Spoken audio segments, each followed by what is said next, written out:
Alright, what's going on, guys? Today's the NFC West or NFC East, uh, NFC East schedule predictions. This is gonna be brutal for the Giants and Redskins. I'm just warning you guys. It's gonna be brutal for the Giants and Redskins. So, I'm just gonna go ahead and start it off. Just looking at this, this is a 5 straight losses for the New York Giants. They're started at 0-5. You really no leverage here in this schedule whatsoever. They're gonna beat the Redskins at home, make them 1-5. Lose to the Eagles, lose to the Bucks, and then lose to the Redskins on the road. Was that 1-7? Lose to the Eagles. Possibly could beat the Bengals. Like I'm at 2-9. Is what I think I'm at, 2-9. And then a loss here, loss here, loss here, loss here. Potential win here, but I'm gonna chalk it up as a loss. I mean, the Giants. I'm sorry, the Giants are a terrible football team.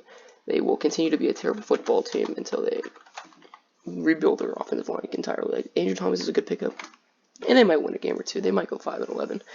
They might pull off an upset against the Eagles, or maybe shock the Steelers, the Bears, or something. But I mean, look, Daniel Jones is a good quarterback, but just look at these ratings, guys. New York Giants 27th in defensive efficiency. Picked up Xavier McKinney.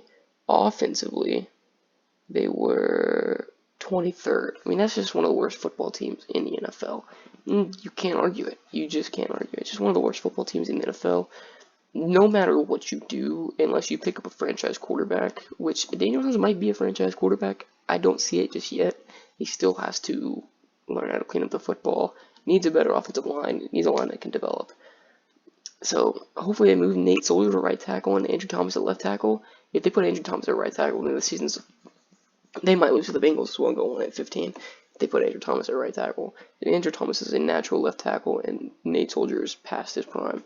So regardless, the Giants 2-14. Now we're gonna look at the Redskins schedule. Also extremely brutal. Lost to the Eagles, lost to the Cardinals, lost to the Browns, lost to the Ravens, lost to the Rams, lost to the Giants, lost to the Cowboys, and they'll finally beat the Giants 1-7. I'll have them losing to the Lions 1-8. I'll have them beating the Bengals 2-9. I think the defensive game, or 2-8. Right? Am I at 2-8? I think so. That'll be a close one. Losing to the Cowboys, losing to the Steelers, losing to the 49ers, losing to the Seahawks.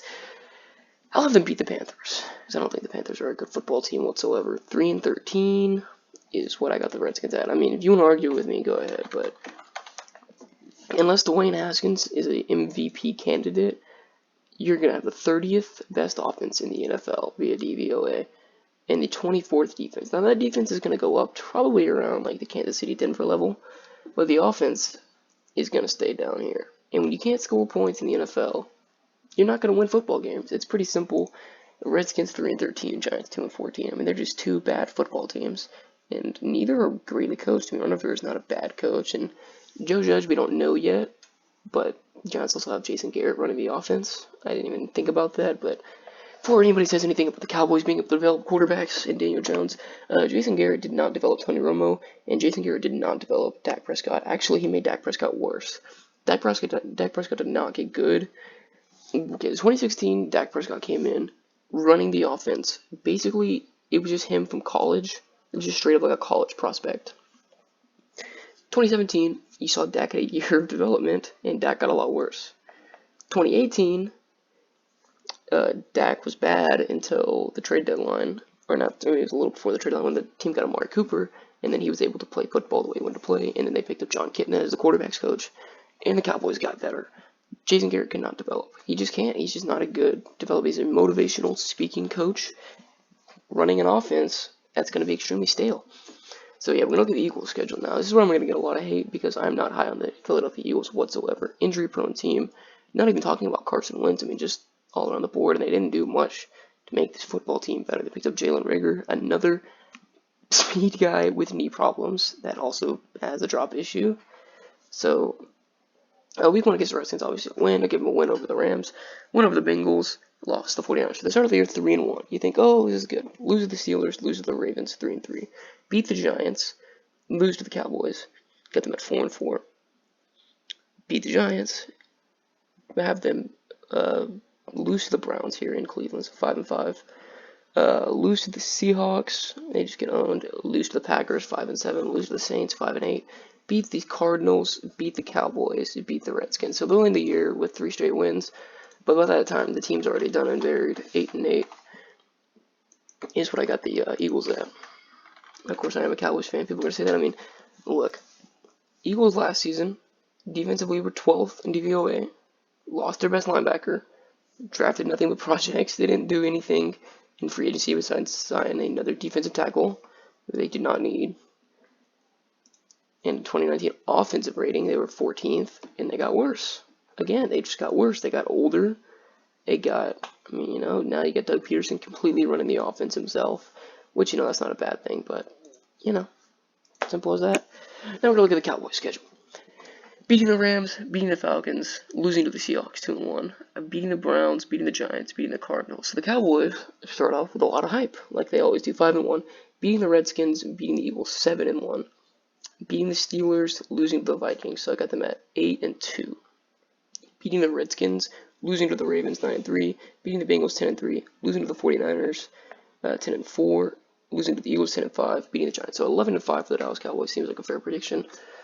Just looking at the schedule and talent alone, I mean, don't really want to argue with it. I mean, games they might end up losing: Steelers 10-6, Cardinals, Browns, maybe Falcons. Those are the only real stretches. I mean, what other games can you see them losing?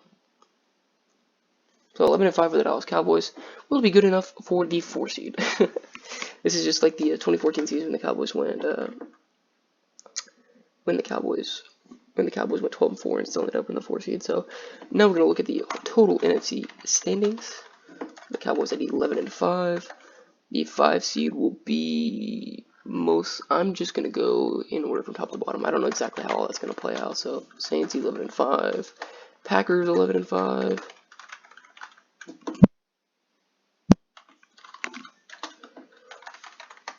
And then the Seahawks at 11-5. This is simply so I can get just like divisional matchups, like 49ers Seahawks would be good for round 1 game, Vikings Packers, and then Cowboys Saints would always be great. Of course, it's not a divisional matchup, but they'll always be fun. So there's our NFC standings. Bucks the 1 seed, 49ers 2 seed, Vikings 3 seed, Cowboys 4 seed, Saints 5 seed, Packers 6 seed, Seahawks 7 seed. Let me know what you guys think in the comments down below. I'd love some criticism. I love it. So yeah, peace out, guys.